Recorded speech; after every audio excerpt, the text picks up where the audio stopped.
Hello friends, कैसे हैं आप लोग। आई होप आप सभी बहुत ही अच्छे होंगे। बहुत बहुत स्वागत है आप सभी का हमारे यूट्यूब चैनल स्मार्ट स्टडी 101 पर और मैं हूं दिव्या वर्मा। दोस्तों, आज की वीडियो में हम लोग पढ़ने वाले हैं चित्रकार राम कुमार के बारे में। और ये बहुत ही ज़्यादा महत्वपूर्ण है क्योंकि ये चित्रकार के साथ ही साथ लेखक भी हैं, इसलिए ज़्यादा महत्वपूर्ण है। और वीडियो को एंड तक देखिएगा, बीच में छोड़कर मत जाइएगा। और अगर आप हमारे चैनल पर नए हों तो प्लीज़ दोस्तों चैनल को सब्सक्राइब जरूर कर लीजिएगा। और अगर आपने अभी तक हमें व्हाट्सएप और टेलीग्राम चैनल पर फॉलो ना किया हो तो वहां पर भी जाकर फॉलो कर लीजिए, क्योंकि आप लोग हमसे यहाँ पर यूट्यूब पे क्वेश्चन पूछते रहते हैं। तो अगर आपको स्टडी से संबंधित कोई भी दिक्कत है या फिर आपकी कोई भी क्वेश्चन है, आप हमसे टेलीग्राम चैनल पर पूछ सकते हैं, ठीक है। जिसकी लिंक मैंने इस वीडियो के कमेंट बॉक्स में पिन कर दी है। और दोस्तों, वीडियो पसंद आती है तो प्लीज़ वीडियो को लाइक शेयर जरूर कीजिएगा। चलिए फिर पढ़ना स्टार्ट करते हैं। राम कुमार, और ये टॉपिक आपका सेकंड पेपर से संबंधित है, ध्यान रखिएगा, सेकंड पेपर से संबंधित है। तो राम कुमार वर्मा के बारे में पढ़ते हैं। इनका समय है 1924 से 2018। 1924 में इनका जन्म हुआ था और इनका देहांत हुआ था 2018 में, तो इनका समय भी ध्यान रखिएगा।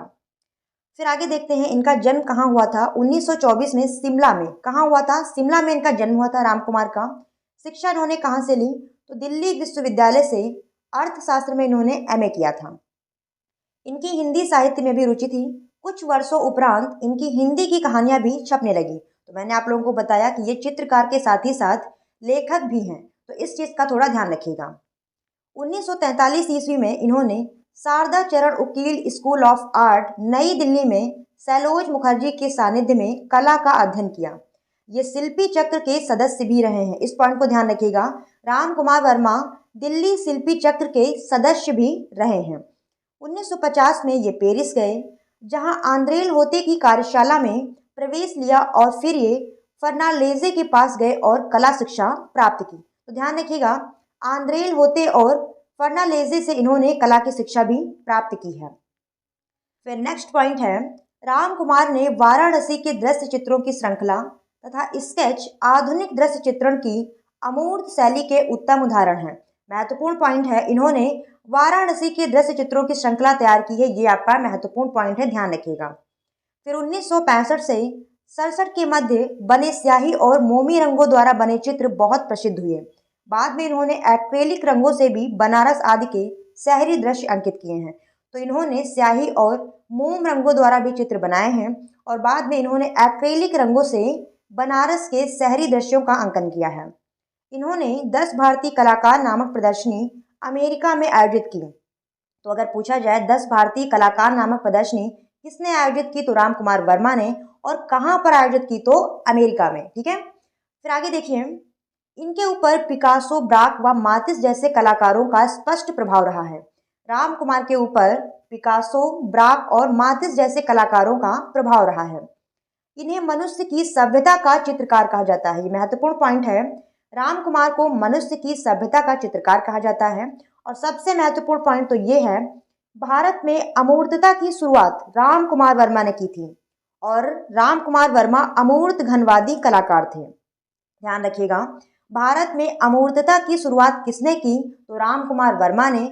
और ये अमूर्त घनवादी चित्रकार थे। ये बहुत ही ज्यादा आपका महत्वपूर्ण पॉइंट है, अगर प्रश्न पूछे जाएंगे तो यहाँ से तो आपका प्रश्न जरूर आ सकता है। और यह मुख्यतः दृश्य चित्रकार थे, ध्यान रखिएगा, यह मुख्यतः दृश्य चित्रकार थे। फिर आगे देखिए, ये चित्रकार के साथ साथ कहानीकार भी थे, ये भी आपका महत्वपूर्ण पॉइंट है। राम कुमार चित्रकार के साथ ही साथ कहानीकार भी थे। देखिए, आपका इस प्रकार से भी क्वेश्चन पूछा जा सकता है। 4 विकल्प दिए होंगे और आपका प्रश्न होगा, निम्नलिखित में से कौन चित्रकार के साथ ही साथ कहानीकार या फिर लेखक भी है। तो ध्यान रखिएगा, राम कुमार वर्मा जो हैं ये चित्रकार के साथ ही साथ कहानीकार भी या फिर लेखक भी हैं। लाल भी उदास हो सकता है अमिता दत्त द्वारा निर्देशित यह वृत्त चित्र राम कुमार के विभिन्न कार्यों को दर्शाता है। तो राम कुमार वर्मा के कार्यों पर एक वृत्त चित्र भी बना है, जिसका निर्देशन किसने किया है, अमिता दत्त के द्वारा, अमिता दत्त ने किया है। और वृत्त चित्र क्या है, लाल भी उदास हो सकता है, ध्यान रखिएगा, लाल भी उदास हो सकता है। ये वृत्त चित्र है, राम कुमार वर्मा के विभिन्न कार्यों को दर्शाता है। और निर्देशित किसके द्वारा हुआ है, तो अमिता दत्त के द्वारा, अमिता दत्त ने निर्देशित किया है। चलिए आगे देखते हैं। अब आते हैं इनके पुरस्कार, इन्हें कौन कौन से पुरस्कार मिले। तो पहला है 1972 में इन्हें मिला पद्मश्री। फिर 1972 में ही इन्हें मिला मुंशी प्रेमचंद पुरस्कार और 1986 में इन्हें कौन सा पुरस्कार मिला? कालिदास सम्मान। फिर 2010 में मिला इन्हें पद्म भूषण और ये आपका 2010 वाला जो पद्म भूषण है ये सबसे ज्यादा महत्वपूर्ण है, इसे आप लोग ध्यान रखिएगा। फिर आगे आते हैं इन्हें प्रमुख चित्र। इनके प्रमुख चित्र कौन कौन से हैं? तो पहला है बनारस के घाट, सबसे ज्यादा महत्वपूर्ण चित्र यही है। अगर चित्रों में पूछा जाएगा तो आपका बनारस के घाट ही पूछा जा सकता है। तो बनारस के घाट ये चित्र किसका है? राम कुमार का। और ये है चित्र श्रृंखला, ध्यान रखिएगा ये श्रृंखला है और ये एक्रेलिक रंगों में बनी हुई है। महत्वपूर्ण चित्र है इसलिए मैंने इसका रंग भी बता दिया है आप लोगों को। फिर अगला आता है परिवार, मजदूर की मौत, युद्ध का आतंक, विलोपित स्त्रियां, दो बहनें, आधुनिकता के संसार, दिबागा बैंड। और फिर अगले चित्र हैं इनके अलविदा, अतीत और स्वप्न। तो ये हो गए इनके चित्र।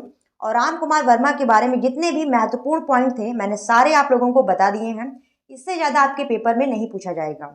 और वीडियो पसंद आई हो तो प्लीज़ दोस्तों वीडियो को लाइक शेयर जरूर कीजिएगा और इसी प्रकार की अन्य वीडियोस देखने के लिए हमारे इस चैनल को सब्सक्राइब भी कर लीजिएगा। फिर मिलते हैं दोस्तों ऐसी किसी नई वीडियो के साथ, तब तक आप जुड़े रहिए हमारे साथ। धन्यवाद दोस्तों, जय हिंद।